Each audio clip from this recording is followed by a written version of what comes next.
ذرا میں بات کر لیتی ہوں عارف صاحب سے بھی. عارف صاحب، آج تو چیف جسٹس نے خود بھی کہا کہ کس طریقے سے تضحیک کی گئی، وزراء پریس کانفرنسز کرتے رہے، وہ کیسے کرتے رہے؟ ان کو تو ایسی پریس کانفرنس پر مستعفی ہو جانا چاہیے تھا. یہ حرکت کی کیوں گئی؟ اب یہ جو کمیشن ہے جس کا کہا گیا خود بھی عدالت کی طرف سے کہ معاونت تو حکومت سے ہی لے گا، پھر آپ کو اعتراض کیا ہے اس چیز پر؟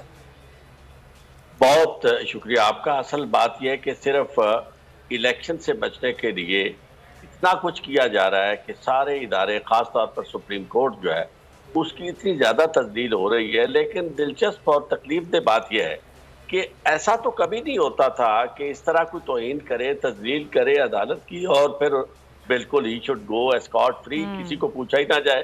یعنی ابھی تو دیکھیں، مجھے یوں لگتا ہے کہ جیسے ایک وقت کٹی ہے اور اس وقت کٹی میں جس طرح یہ آڈیو لیکس کا کمیشن بن گیا، اس کے جو علیہ ما علیہ اس کے اوپر گفتگو شروع ہو گئی، ججز کی کنڈکٹ پہ بات شروع ہو گئی، تو وقت جو ہے اسے گزارا جا رہا ہے.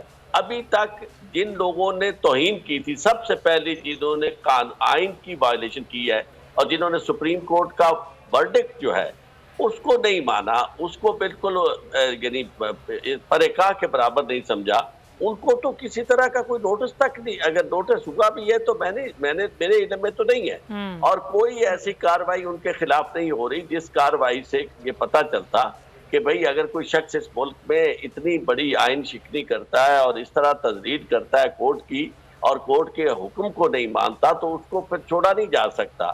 یہاں تو یہ کیا جا رہا ہے کہ ایک طرف بالکل ایک بہانہ بنا کر پوری قوم کے تمام نوجوانوں کو، عورتوں کو، بچوں کو، جس کو بھی آپ پکڑتے ہیں اس کو جو کر سکتے ہیں وہ اس کی سیاسی وابستگیوں کی بنیاد پر بے انتہا اس کے ساتھ ظلم کیا جا رہا ہے. اور دوسری طرف جو آئین شکن ہے اور جو عدلیہ کی تذلیل کرنے والے ہیں وہ کھلے عام للکار رہے ہیں اور وہ سمجھتے ہیں کہ وہ کامیاب رہے ہیں. اس کی وجہ سے یہ ہوا کہ جو 14 مئی والی ڈیٹ چلی گئی اور اس کے بعد کوئی کاروائی نہیں ہوئی. عدالت کے سامنے آ کر انہوں نے کھڑے ہو کر فضل الرحمان صاحب نے اور مریم نواز صاحبہ نے وہ کچھ کہا، اور پھر پرائم منسٹر نے، پھر لا منسٹر نے، انٹیریئر کون ہے جو اس پہ پیچھے رہا؟ ایون چھوٹے چھوٹے ان کے لوگ، طلال چودھری جیسے لوگ جو تھے، انہوں نے وہ کچھ کہا جو آج تک نہ کسی نے عام آدمی کے بارے میں بھی نہیں سنا تھا کہ اس کو بھی کوئی اس طرح کہے جس طرح انہوں نے ان کے گھر پہنچ کر ان کی خواتین کے بارے میں گفتگو کی. تو میں یہ سمجھتا ہوں کہ یہ معاملہ کچھ اس طرح کا لگ رہا ہے کہ جیسے اب یہ سپٹمبر جو ہے ابھی اس سے پہلے چھٹیاں ہو جائیں گی اور چھٹیوں کے بعد پھر یہ سپٹمبر آ جائے گا. سپٹمبر میں ان کی ریٹائرمنٹ ہے. تو ایسے ہے آپ کہہ رہے ہیں کہ نکالا جا رہا ہے، ٹائم صرف گین کیا جا رہا ہے. بالکل اس پہ کوئی شک نظر نہیں آ رہا. تھینک یو سو مچ. اگر آپ کو یہ ویڈیو پسند آئی ہے تو سبسکرائب کریں اور بیل آئیکن پر کلک کریں. عدل و انصاف کی بات سب کرتے ہیں، پر حقیقت میں سچ کے ساتھ نڈر ہو کے کھڑے رہنے کی جرت نظر نہیں آتی. بول نے تشکیل دی 10 کورٹ رپورٹرز کی ٹیم جو کیس کی بیس تک جا پہنچے. پینل پہ صفحے اول کے لیگل ایکسپرٹس.